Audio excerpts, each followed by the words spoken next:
Vamos lá.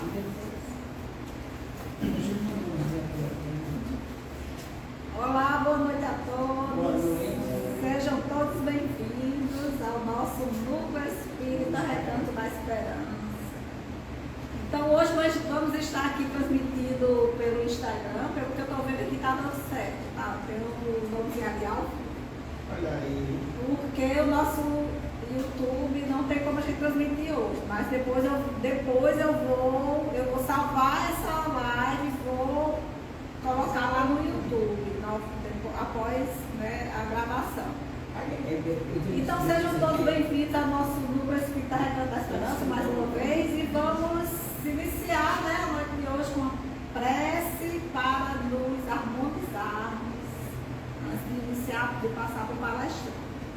Então vamos aqui elevar os nossos pensamentos ao Mestre amado, nosso Mestre Jesus, rogando que possa estar conosco, Ele, assim como a equipe espiritual que dirige os trabalhos dessa casa, para que as lições que aqui serão passadas possam ser aprendidas por todos nós e por todos aqueles que irão assistir online agora ou mais tarde, que possamos sempre absorver as lições que nos é passada através da nossa querida doutrina espírita, e que essas lições, esses ensinamentos possam nos transformar enquanto pessoas e que a partir da nossa transformação possamos também transformar aqueles que estão ao nosso redor e assim sucessivamente. Que possam as bênçãos que recebemos nessa casa serem espalhadas por essa comunidade, por nossa cidade e assim por todo o planeta, pois que aquele que compreende as lições de Jesus e segue os seus ensinamentos, certamente dão passos firmes e seguros em direção à luz prometida do nosso Mestre amado. Então, com muita alegria em nossos corações, vamos iniciar a noite de hoje. Que assim seja. Então, minha gente, olha só, uma menina, mais que você vai retornando a casa. Agora não veio. Agora veio com tudo. Então, a gente já vai iniciar a palestra. Já vou chamar o nosso palestrante aqui, o Herbert Ordeans, que vai falar sobre, que diz aí, Herbert, que eu acabei Fariseu e publicano. Fariseu e publicano. Então, muitas lições na noite de hoje, né, através dessa essa lição que o Mestre Jesus passou. Então, Herbert, a tribuna é sua, seja bem-vindo mais uma vez à nossa casa e vamos escutar a sua palavra. Obrigado. Boa noite a todos. É uma alegria retornar a essa casa para mais uma vez nós nos debruçarmos sobre o estudo do Evangelho de Jesus, que é a proposta de hoje, à luz, naturalmente, da doutrina espírita, né? Essa doutrina tão consoladora e, sobretudo, esclarecedora do ensino de Jesus.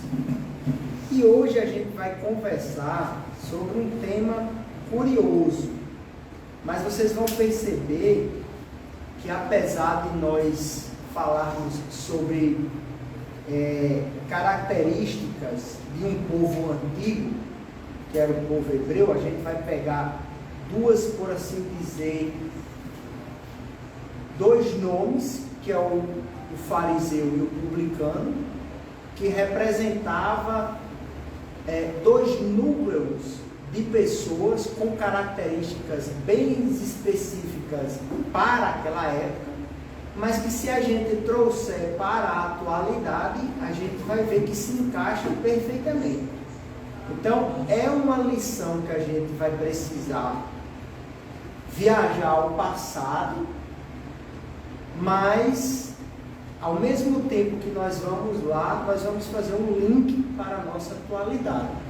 Porque nós sabemos que todas as expressões e falas de Jesus calam profundamente ao nosso espírito imortal. E vocês vão perceber que a lição é extremamente atual. Mas naturalmente, para a gente compreender ela, como eu disse, a gente vai fazer uma viagem no passado. Allan Kardec teve o cuidado de, quando foi estudar o Evangelho de Jesus, de fazer essa viagem.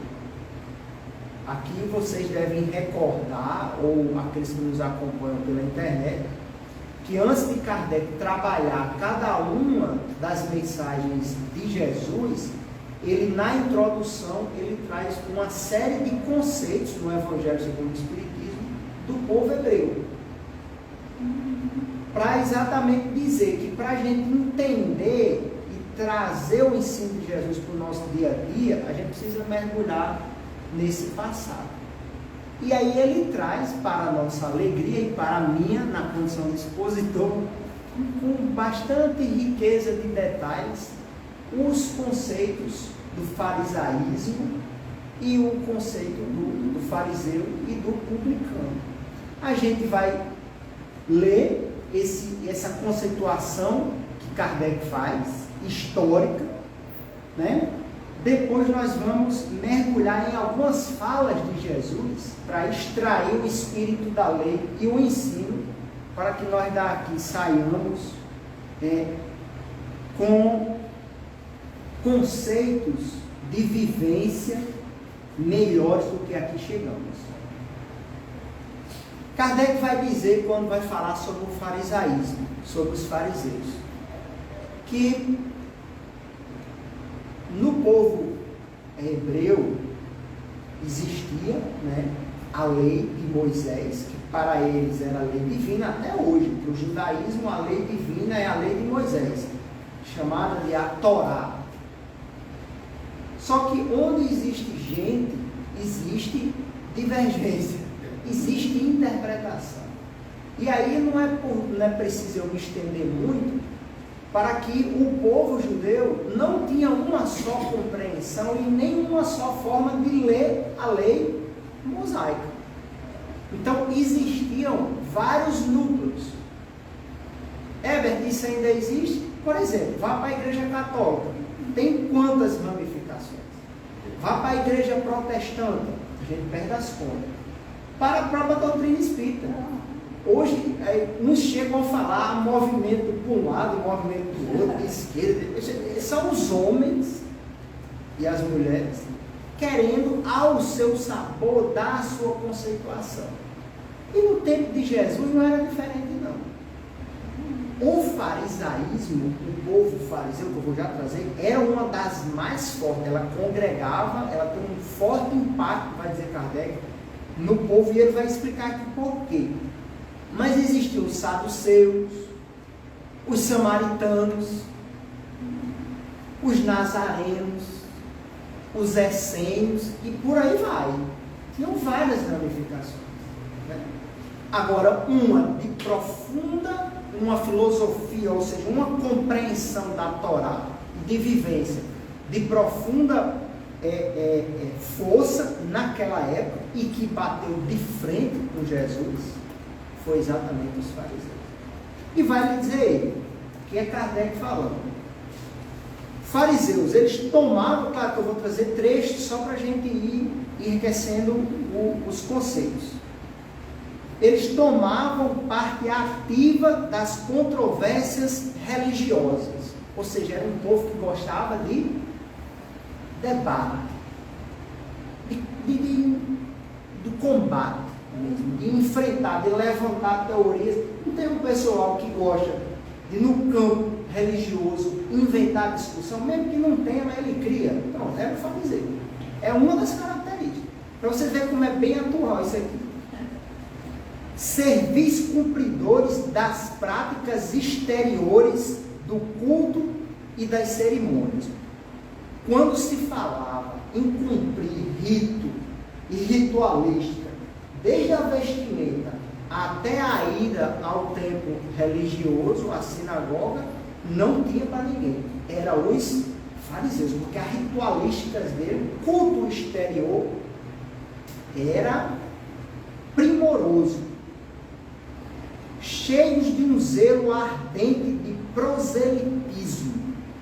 Isso é interessante, porque a gente sabe que a doutrina espírita é um movimento cristão não proselitista, ou seja, a gente não quer convencer ninguém que a gente está com a razão, que a verdade repousa em nós e que o resto do mundo está errado. Isso não existe. A doutrina espírita compreende o movimento religioso, né, inclusive o próprio cristianismo, como uma forma de se relacionar com Deus. E existem outras denominações, inclusive budismo, hinduísmo, taoísmo, islamismo, enfim, várias outras denominações, que são escolas religiosas que nos conectam ao divino, e cada um deve ver aquela que melhor se adequa à sua realidade. Nós não, portanto, temos ardor por proselitismo religioso, mas vez ou outra convidamos amigos para ver o centro espírita, para conhecer, mas para que a pessoa escute e veja se toca o coração dela. Mas existem grupos religiosos que, por exemplo, quando conversam no Deus, eles dizem: o seu está errado e o meu está certo, então você tem que se curvar ao meu. Isso é o que a gente chama do proselitismo. Então você tem que vir. O farisaísmo tem essa característica: você está condenado e eu estou certo. Eu estou certo. E inclusive gosta da controvérsia, se alimenta da intriga e do debate. São inimigos dos inovadores, ou seja, são bastante... o que está escrito aqui é isso e nada pode ser mais acrescentado. Né? A doutrina espírita... Não entraria a questão do sábado? Sim, eu vou falar. É a ritualística deles, o sábado. Tudo para eles era como Deus consagrou o sábado ao descanso, o sabá. Para eles era, se você fizesse alguma coisa no sabá, você estava cometendo um pecado, né? E Jesus curou no sábado. Jesus curou no sábado, porque ele dizia: o sábado foi feito para o homem e não o homem para o sábado. Né? A criação. Exatamente. Exatamente. Inimigo das inovações, Jesus é um revolucionário. Jesus quebrou com vários conceitos da Torá. Vários momentos. Foi dito pelos antigos: amai os vossos amigos e odiai os vossos inimigos. Eu, porém, vos digo: amai os vossos inimigos. E aí ele foi dito pelos os antigos o apedrejamento, né? A condenação. Jesus disse: olha, aquele que disser raca contra o seu inimigo, ou seja, qualquer coisa que você diga contra alguém, você já estará no tribunal, né? Não foi dito pelos antigos: não cometeis adultério. Eu, porém, vos digo: aquele que tiver pensamento já cometeu adultério. Jesus pega a Torá e diz: olha, foi importante até a minha vinda. Para cá agora eu trago nova conceituação de relacionamento. Eu vou já tocar nesses pontos à medida que a gente for conversando. Aí Kardec vai dizer: porém, ou seja, eles eram cumpridores de ritos, guardavam o sábado, né?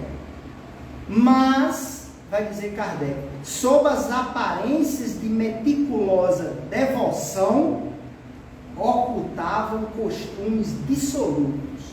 Olha aí, está o problema do fariseu. O século.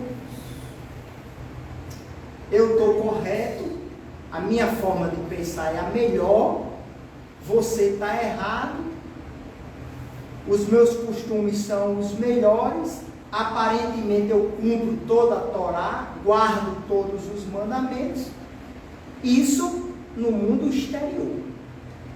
Quando a gente ia para a vivência de cada um em casa, no lar, no trabalho. Aí nós tínhamos o que vai dizer Kardec: costumes dissolutos, muito orgulho e, acima de tudo, excessiva ânsia de dominação. Olha que interessante isso aqui. Excessiva ânsia de dominação. Aí ele chega a dizer, ó, tinha a religião mais como meio de chegar a seus fins do que como objeto de sincera fé. Porque, não sei se os irmãos sabem, devem saber, que a religião ainda hoje é utilizada como movimento de poder. De poder. O que eu digo sobre a tutela de Deus tem um impacto muito forte para quem está aqui escutando. Não farisaísmo. O que foi que a gente fez com as guerras santas, as brigas? Era a luta pelo poder em nome de quem? De Deus. Aqui é que a gente encontra.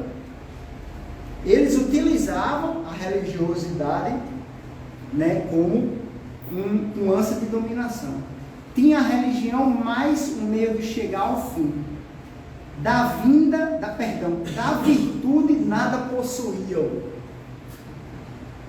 além das exterioridades e das ostentações.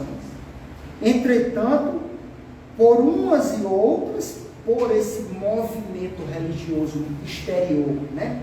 Porque as aparências enganam, e muito, até hoje. Até hoje. Exerciam grande influência sobre o povo. Inclusive foi eles que levaram Jesus entregaram Jesus para ser crucificado aos príncipes da época. E foram eles. Exerciam grande influência sobre o povo, a cujos olhos passavam por santas criaturas. Aqui é a chave para a gente entender. É o santinho, é aquele que na aparência é tudo bonitinho. É tudo bonitinho. Daí os serem muito poderosos em Jerusalém. E eram. E como eu disse, foram eles que levaram Jesus. Foi a força deles, né? Tentaram Jesus em diversos momentos. Era a religião do Estado romano, né? A parceria. Sim. Eles se aliavam ao Estado romano para poder. Chegaram para Jesus, né? Para tentar em diversos momentos. A questão de César, né? Porque a questão dos impostos era terrível. E agora a gente vai já entrar na questão dos publicanos, e vai falar um pouco sobre isso. E até hoje, né, os impostos. Até hoje. Jesus, porém, que pregava a simplicidade e as qualidades da alma, porque Jesus não queria saber se você era branco, se era preto, se era rico, se era pobre, se era mendigo, se era aleijado. Jesus não. Aliás, ele tinha uma predileção com os excluídos. Tem um detalhe. E o ápice da minha fala vai ser isso aqui. Certo? Aí, o que aconteceu? Como Jesus fazia exatamente o contrário, né? Preferiu o Espírito que vivificava do que a lei que mata. E os fariseus eram a letra da lei. Não, está escrito aqui do jeito que está aqui, tem que ser. Do jeito que está aqui. Não manda apedrejar a mulher fragada de adultério? Que está dizendo aqui? Então vamos tacar pedra nela até ela morrer. Não é assim que manda a lei? Não tem conversa não. E Jesus quebrando isso tudo, né? Atira a primeira pedra, né? Porque ele extraía da lei o Espírito, né? Então, se aplicou durante toda a sua missão a lhes desmascarar a hipocrisia. Então, Jesus desmascarava ele com facilidade. Raça de víbora, sai daqui hipócrita, chamava de hipócrita na cara. Ou seja, Jesus, na missão dele, desmascarava. Porque o Cristo sondava o espírito de qualquer um que se aproximasse dele, né? Qualquer um que se aproximasse dele. E a desmascarar a hipocrisia, pelo que tinha neles encarniçados inimigos. Eles eram inimigos de Jesus. E queriam, portanto, eliminá-lo. E de fato conseguiram. Naturalmente, que por permissão de Deus. Porque o Cristo vinha cumprir uma missão, né? E Jesus, antes de morrer, antes de ser pego e preso e sacrificado e levado até a cruz, ainda pediu a Deus: Senhor, eu sei o que está reservado para mim, mas não tem como, pelo menos, adiar isso. Em outras palavras, afasta de mim esse cálice. Ele orou, ele chorou e orou e pediu, mas como um fiel cumpridor da lei divina, na mais absoluta percepção, concepção humana, ele diz: mas que não seja feita a minha vontade, que seja a sua. Então foi da vontade de Deus o Cristo padecer como padeceu, mas o intermediário forte foi o farisaísmo, os religiosos. Quem matou o governador espiritual do homem foram os religiosos. E agora os publicanos, para a gente fazer a relação. Quem eram os publicanos? Aqui já é Kardec falando de novo, isso daí está na introdução. Eram assim chamados, na antiga Roma, os cavaleiros arrendatários das taxas públicas. Eles coletavam os impostos, incumbidos das cobranças de impostos e das rendas de todas as espécies, quer em Roma, quer em outras partes do império, né? E de toda a pegando imposto do fariseu. Aí você vai já ver o que é que o farisaísmo dizia dos publicanos. De toda a dominação romana, o imposto foi o que os judeus mais dificilmente aceitaram e o que mais irritação causou aos judeus. Porque aqui para nós, até hoje, pagar imposto, né? E mais ainda, pelo fato de você ver de vez em quando a destinação não tão bem empregada. Né? Também, né, só dar uma joçada sem querer, a questão do desvio, que era claro também, o Estado romano, né, para sustentar aquela coisa do Senado romano. E Kardec diz aqui que eles, os publicanos,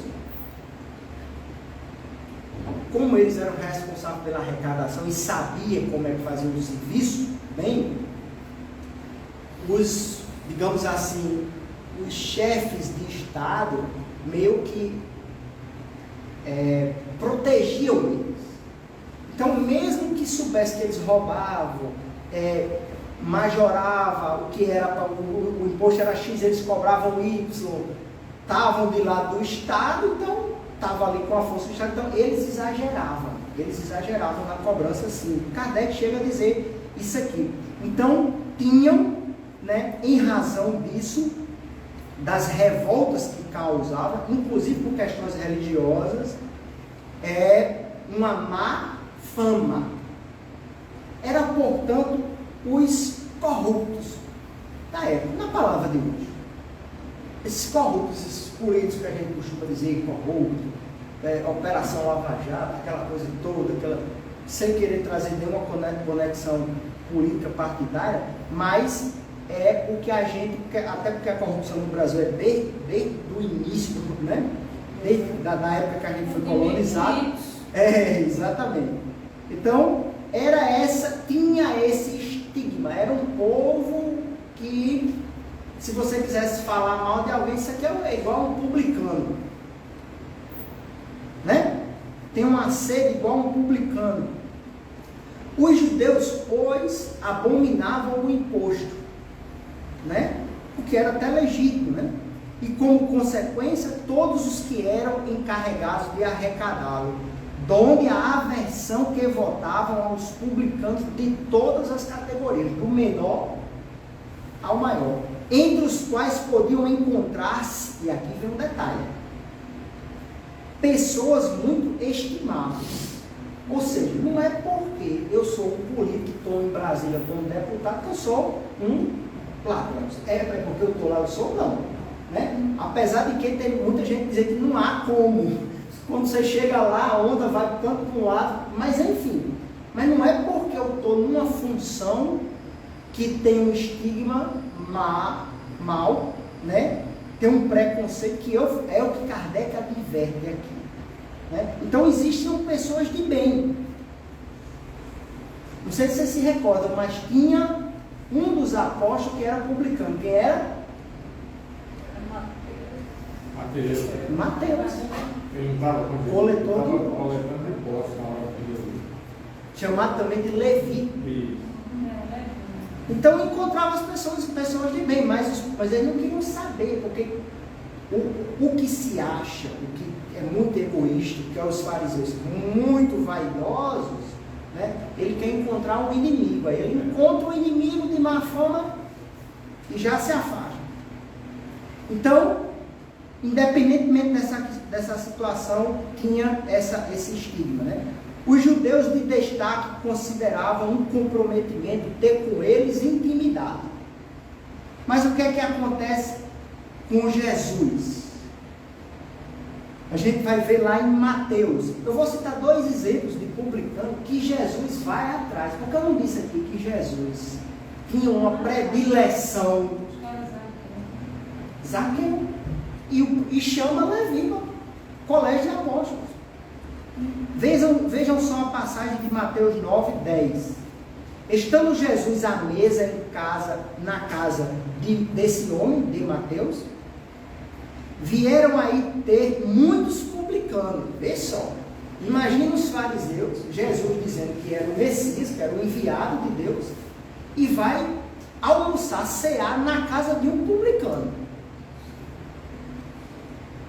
Aí, olha o que o texto diz. Haviam muitos, não era um, não, era um. Ele deve ter chamado os amigos, todo de coletor de impostos, para ir para lá. E gente de má vida, é a mesma coisa que sinônimos. Publicano de má vida é a mesma coisa. Que se puseram à mesa com Jesus e de seus discípulos. O que fez com que quem? Os fariseus, notando, disseram aos discípulos: como é que vosso mestre come com publicanos e pessoas de má vida, prostituta? Tendo ouvido, disse-lhe Jesus. Vocês se recordam da resposta de Jesus? Aqui está a razão porque ele ia atrás.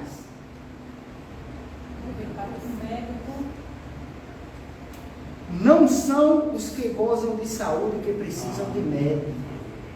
E dá uma ordem. Ide aprender o que significa isso. Misericórdia quero e não sacrifício. Porque os judeus faziam sacrifício no templo, pegavam um borrego, levavam para o templo, se sacrificavam, diziam que os pecados estavam resolvidos, voltavam para fazer a mesma coisa. Não, aqui eu estou quieto, porque eu não sacrifiquei. Olha a religiosidade exterior. Eu posso fazer o que eu quiser. Eu sacrificando alguma coisa aos deuses, se eu der o meu dízimo, se eu me confessar, ou se eu fizer aquilo, está resolvido aqui. O importante é eu me relacionar aqui com Deus ou com o sacerdote. E o que eu vou fazer no dia a dia, compete a mim, não interessa a Deus. E aí Jesus quebra isso. Não. Eu quero que vocês se considerem irmãos uns com os outros. E a religiosidade a partir de mim, do Cristo, se dá pela misericórdia. é uma ruptura. É uma ruptura espetacular. Aí vamos agora para uma passagem de Mateus, no capítulo 6, onde Jesus vai falar dos conceitos de orgulho, de humildade, de relacionamento com Deus, de vivência do dia a dia. Aí, para se relacionar com Deus, ele cita o publicano e o fariseu. Aí ele vai contar uma parábola. Ele diz: quando orardes, está em Mateus capítulo 6, não vos assemelheis aos hipócritas. Estava falando de quem? Que afetadamente oram de pé nas sinagogas e nos cantos das ruas para serem vistos pelos homens. Religiosidade exterior. né? Se eu faço bem, se eu estou correto, aí eu busco dar visibilidade a isso. Digo-vos em verdade que eles já receberam a sua recompensa. Aí Lucas vai fazer uma leitura mais rica dessa passagem. Ele vai dizer: 2 homens subiram, isso é Jesus falando, 2 homens subiram ao templo para orar. Um era fariseu, que é o hipócrita, publicano o outro. O fariseu, conservando-se de pé, como Mateus diz, orava assim consigo mesmo. Interessante, Jesus, ele olhava para ele, porque Deus devia não escutar isso aqui não. Ou se escutar, vamos fazer de conta que eu estou brincando. Falava para o ego dele. Falava para o ego dele. Ele falava para o ego dele. Porque não tem uma palavra que se perca na fala de Jesus. É tudo muito bem dito. Meu Deus, rendo-vos, você que é o fariseu, rendo-vos graças por não ser como outros homens que são ladrões, injustos, adultos, pecadores. Quem era isso tudo aqui? Vocês acham quem? Ele estava se referindo ao publicano. Estava lá atrás, coitado. Mas vocês não entenderam a pergunta. Quem era na verdade o ladrão? Era o fariseu. Porque o que eu vejo que me incomoda no outro é aquilo que eu carrego comigo. Isso é uma teoria da psicologia hoje sedimentada, que é a projeção. O mal que eu enxergo é aquilo que eu não consegui superar em mim ainda. Mas isso aqui não está dito no Evangelho, é só uma complementação, certo? Mas aí ele vai, adulto, como esse publicano, aí aponta. Porque a gente tem essa ideia, o nosso ego tem essa ideia, que quando eu menosprezo quem erra, eu me engrandeço. O ledo engana, é o contrário. É o contrário. Jejum 2 vezes por semana, você dizendo as coisas que faz, né? Ou seja, dou o dízimo de tudo que possuo. O publicano, ao contrário, aqui não é ninguém que está falando, não, é o próprio Cristo. Ele contando a parábola.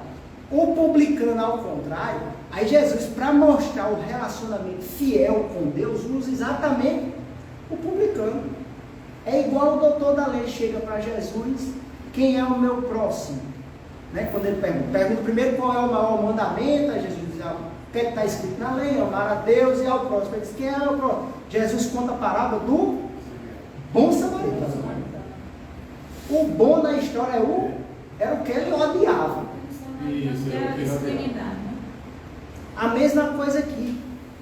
O publicano, quando ele vai contar, o publicano, ao contrário, conservando-se afastado, não ousava sequer erguer os olhos ao céu. Eu me emociono quando eu vejo isso. Perdão. Ele não olhava nem para cima, fazendo o exercício que todos nós temos que fazer. E humildade. Ninguém é bom não, gente. Ninguém é bom não. Quando for conversar com Deus, fala, agora você com ele, não precisa de ninguém, é você com ele. Quando Chico dizia que era um cisco. Quando Chico dizia, eu me sinto um cisco, uma lesma, né? Comparação à divindade. É. Superior. Mas batia no peito dizendo: meu Deus, tende piedade de mim, que sou um pecador. Olha só. Declaro-vos, aqui Jesus dá a sentença do caso, que o publicano voltou para sua casa justificado, abençoado, perdoado, energizado, com força para lutar. E o outro não. Porquanto aquele que se eleva será rebaixado, e o que se humilha será elevado. E aí Allan Kardec, comentando isso, eu trago essa passagem. Kardec diz: orai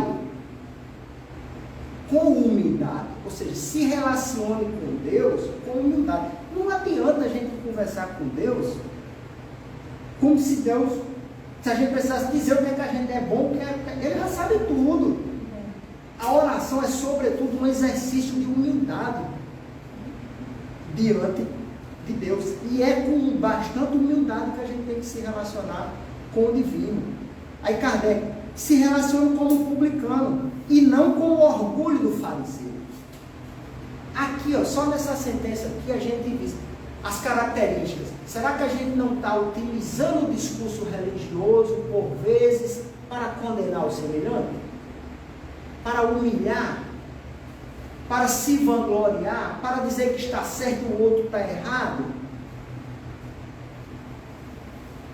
Exaltai os vossos defeitos e não do alheio.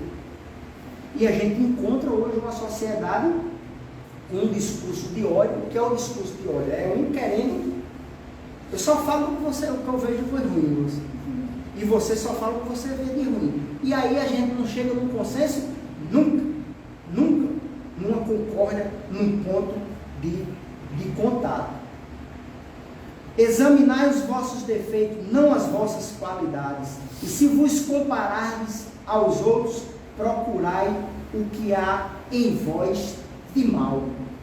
Olha o que isso aqui é fala de Allan Kardec no item 4 do capítulo 27 do Evangelho segundo o Espiritismo. Mas eu disse a vocês que o ponto alto da nossa fala seria um trecho que eu vou falar agora de Jesus, agora já conversando com um publicano, que é Mateus, Levi, sobre uma questão central e extremamente atual, para a gente finalizar essa nossa fala, que é o que? Levi, como muita gente pensava, e até hoje pensa, eu não tenho dúvida, entendia que as pessoas de má fama, os excluídos, leprosos, aleijados, criminosos, pessoas que cometem os seus erros, os pecadores, digamos assim, mais estigmatizados, mais excluídos da sociedade. Esse povo não tinha nada a oferecer à implantação do reino de Deus. Absolutamente nada. O que é que esse povo vai contribuir? Sim, um excluído tem que acabar. Está preso? Esqueça. Cometeu um crime? Está fora. Vamos cuidar com você. E por aí vai. Ele tinha essa concepção, né?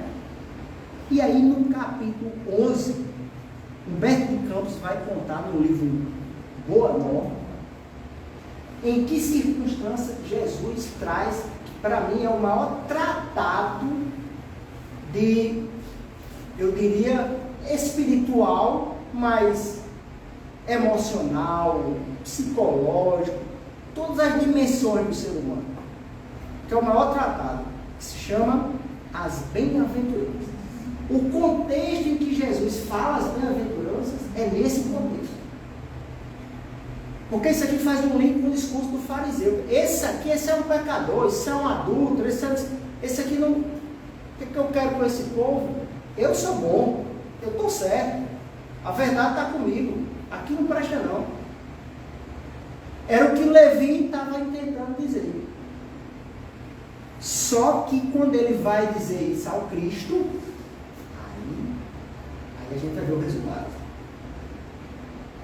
Para a gente fechar o nosso raciocínio. Para ver a religiosidade exterior e o conceito da busca da religiosidade, da espiritualidade, melhor dizendo, na figura aqui do publicano, ou do pecador, daquele que está estigmatizado, que nem sequer consegue levantar a cabeça, mas que nele, se ele tiver esperança e buscar força, Deus talvez projete ele muito mais alto do que esse aqui que está se achando.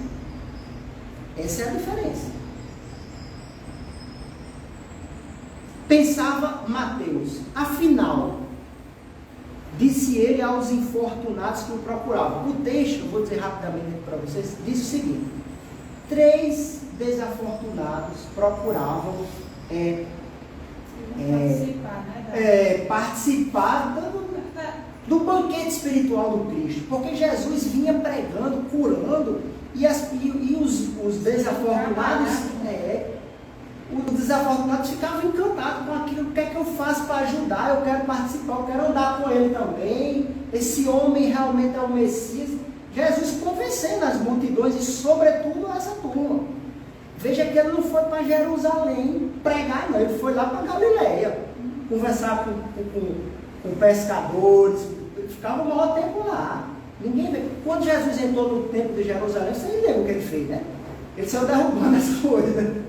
Não é assim que se trabalha o conceito de Deus. Resultado: começou, quando ele começa nos primeiros momentos, começaram a turba de aflitos o procurarem. Mas o que é que faz? Levi expulsa os 3. Vou dizer o nome deles: era Lisandro, Áquila e Pafos. Manda os 3 embora. Aí diz o texto que Humberto de Campos, registra: afinal, o novo reino congregará todos os corações sinceros de boa vontade, que desejam irmanar-se com o Filho de Deus. Mas que podeis fazer para esses 3, na situação em que encontras? Ou seja, você não tem como fazer nada. Não tem nada para oferecer. Que poderá realizar, Lisandro, tu que és aleijado? O que um aleijado vai ajudar no reino de Deus? E tu, Áquila, que fosse abandonado pela própria família sob o peso de sérias acusações. Você, Pafos, acaso edificaria alguma coisa com as tuas atuais aflições? Você é cheio de problemas. Como é que você vai ajudar alguém se você está cheio de problemas? Aí, por exemplo, se eu dissesse aqui, se alguém vem para casa espírita sem tivesse problema, não vinha ninguém, Mas você cheio de aflição, ou seja, pesadas, problemas para resolver, tu vai ajudar aonde? Preste atenção no que Jesus vai dizer aqui, que é fundamental. Mais tarde, quando Jesus, acompanhado de André, entra na casa de Levi, ele diz, aí ele conta a história: Senhor, sabe quem acabou de sair daqui? Se achando. Um aleijado, não sei o que, está cheio deles aí procurando o Senhor. Veja só como esse povo, eu até entendo a boa vontade e tal. Olha o que ele vai dizer aqui, Quem conseguiria, mestre, o reino do Evangelho, que a gente gosta de grandeza, porque o reino de Deus é no coração de cada um da gente, não é pensar que é no lugar, não. É aqui, é no íntimo. O reino do Evangelho, pensando que era algo feito de pedras, com aleijados e mendigos, mas lembrando-se de súbito que os demais companheiros eram pobres e humildes, porque eram os outros que estavam com ele, eram também pobres e humildes, como eu disse aqui na Galileia. Ele, como é que vai para pobres e mendigos? Aí ele viu a turma dos pobres que estavam do lado dele. Aí imediatamente ele se reajustou e disse: é justo, porém, esperemos alguma coisa dos pescadores de Cafarnaum, homens fortes e desassombrados, e o bom trabalho lhe cabe, ou seja, o trabalho da força. Ou seja, isso aqui vão servir para carregar pau, para fazer a maniobra. Ele dá no braço de Pedro. Exatamente. Não vejo, porém, como aceitar a contribuição dos desafortunados e gravem, vencidos do mundo. E ninguém quer conversar.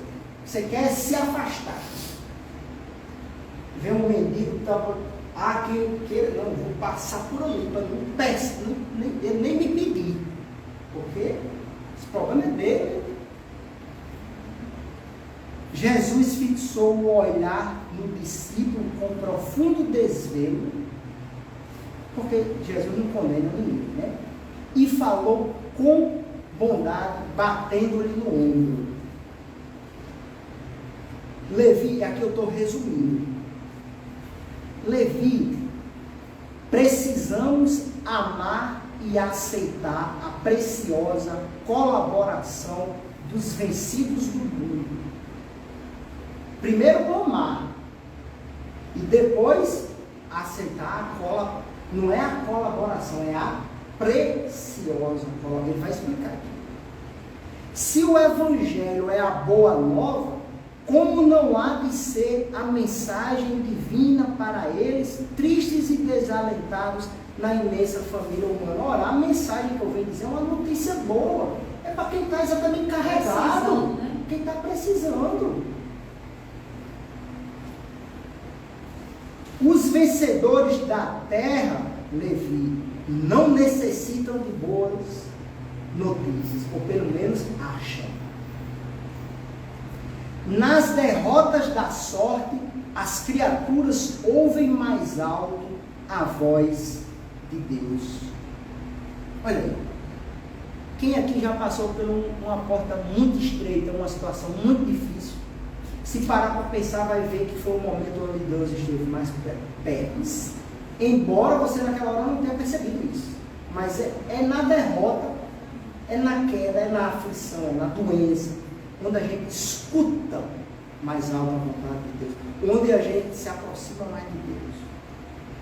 Buscando os oprimidos, os aflitos e os caluniados, e aí todos os outros vencidos do mundo, sentimos-nos tão unidos ao céu nas suas esperanças, que reconhecemos na coragem tranquila que revelam um sublime reflexo da presença do nosso Pai. Eu vejo Deus neles. É isso aqui que ele está dizendo. Aí você vê, bota o documentário de Irmã Dulce. Irmã Dulce, o que a senhora tinha que levou a senhora a construir aqui esse hospital grandioso? Ela disse, meu filho, se eu pudesse resumir, era o seguinte: eu sempre vi Jesus em cada enfermo que me procurou. O ponto está aí. É o que Jesus está dizendo. Ele diz, é nessa busca que ele convida a gente a fazer, porque ele não mandou a gente procurar, isso é uma ordem dele, e buscar eles, porque neles você vai ver Deus, e através dele, Deus, através de você, Deus vai agir também na vida deles. Já observasse algum vencedor do mundo com alguma preocupação se não defendeu o fruto da sua vitória material? Porque é assim, a maioria que está na bonança não quer nem conversa, não quer nem conversa, quer apenas defender o fruto da sua situação. E aí Jesus diz, tem uma turma, por exemplo, que está em alto processo reflexivo, onde a esperança brilha mais alto. Nele você vai encontrar campo tanto para a gente ajudar, porque não é todo mundo que você vai conversar e vai auxiliar, que você vai encontrar espaço, não. Você precisa de um campo também de trabalho, e neles a gente encontra, que é isso que Jesus diz. E aí, já para finalizar, Levi, aí diz o texto, né? Levi sentia-se comovido e, aproveitando uma pequena pausa que Jesus fez, exclamou, Senhor, minhas observações partiram tão somente do imenso desejo, ou seja, ele estava mostrando que estava de boa vontade, de apressar a supremacia do Evangelho entre os que governam o mundo. Os poderosos, eu queria que Jesus se aliasse a eles. Que aqui é um publicano com uma postura meio que farisaica. Isso. Na busca do poder transitório. Aí, o que é que o mestre diz? Né? E ele queria apressar, tipo assim, para Deus tomar conta da situação, né? A implantação do reino de Deus. Aí Jesus, né, com uma convicção peculiar e uma energia serena, diz, Mateus, quem governa o mundo é Deus. Alguém tem alguma dúvida disso? Vocês acham que quem governa o mundo, o presidente dos Estados Unidos, no Brasil, quem governa o mundo, o planeta, o universo é Deus. Aqui nós estamos numa escola, batendo uns nos outros, tentando aprender a viver e amar. Aí fica o poder transitório, algum vai para ali, outro vai para lá, cada um na sua zona de experiência. Matéria provisória, Exatamente. Quem governa o mundo é Deus. E o amor não age com inquietação. Deus não está com pressa não, porque ele tem um tempo pelo infinito para educar todas as suas criaturas. Que pressa é essa, rapaz? Vá fazer a sua parte. Ama os aflitos, ama os vencidos do mundo. E aí Humberto de Campos termina dizendo que depois dessa pré-eleição, Jesus convida todos para o monte. E eles, os discípulos, saem. Ele pede para sair juntando tudo quanto é sofrido, leproso, junta todos. E o Cristo meio que magnetizando uma turba de aflitos, vai para o monte e começa a dizer: bem-aventurados os, porque serão consolados. Bem-aventurados os misericordiosos, porque alcançarão, e por aí. Então, fiquemos com essa reflexão para a noite de hoje, os que também aqui acompanham, né? Pelo Instagram da casa, e que Jesus nos renove as forças para que nós continuemos nessa luta, essa bendita luta do Evangelho do Cristo, a luz do Teu Espírito. Obrigado. Eu queria que acabasse. Se estender mal um pouquinho. Foi Foi ótimo. Obrigado. Enriqueceu muita coisa. Premissa de burrinho. Muita lição, assim, os bastidores, né, da vida de Melhor Jesus. e com X ou Muito bom. Mas eu, no fim das contas, eu fico triste porque eu entendo que a gente ainda tem um pouco de fariseu. A gente ainda tem aquele orgulho, às vezes a gente, não, eu estou na doutrina espírita, enquanto espírita, né? Isso eu estou falando por mim, às vezes, né? A gente se acha, não, já alcancei ali a compreensão, estou ótimo, mas realmente é ainda resquício disso que fomos e aí que ainda somos, e aí, mas a gente vai na luta tentando prosseguir. E o orgulho com suas massas, né? Aí entra as suas nuances, não percebe às vezes, né? O orgulho com suas massas, exatamente. Trazendo todas as nossas, nosso passado, arrastando nossas correntes atrás da gente, né? E sem conseguir sair muito desse lugar ainda. Mas a gente, com Cristo, né? Com todas as lições que o Cristo nos dá, e a gente tem que escutar e reescutar e reversar. Sempre é uma lição. Mas é isso, minha gente. Vamos agradecer mais uma vez a Érica por ter nos brindado com essa palestra. Eu ainda posso lhe explorar um pouquinho e pedir a prece final, antes de terminarmos aqui a nossa live e depois passarmos para o passe. Pode Faz aí? Pode ser. Então vamos elevar o nosso pensamento a Deus, para agradecer mais uma vez a oportunidade que renova nas nossas vidas de estarmos aqui juntos nessa casa, para beber um pouco mais da fonte inesgotável do Evangelho de Cristo. Essa fonte que tanto nos dá força para a nossa caminhada e que tanto nos impulsiona na direção do conhecimento de si mesmo e, sobretudo, da forma mais adequada de nós nos relacionarmos uns com os outros. Então, nossa prece é de gratidão, Senhor, por reunir esses corações nessa noite de hoje, uns presencialmente, outros até do plano espiritual e alguns pela internet. E pedimos pela nossa existência, pelos nossos familiares e, sobretudo, pela nossa sociedade brasileira, sociedade mundial, que passa por esse momento de transição, por grandes conflitos, tanto no campo das catástrofes naturais, de guerras, mas sobretudo conflitos de ordem emocional e moral. Que o Senhor derrame toda a sua misericórdia com os seus benfeitores espirituais e espalhe pelas famílias humanas essa bênção do Evangelho, do perdão, da compreensão e da concepção da necessidade da fraternidade entre as famílias e entre os povos.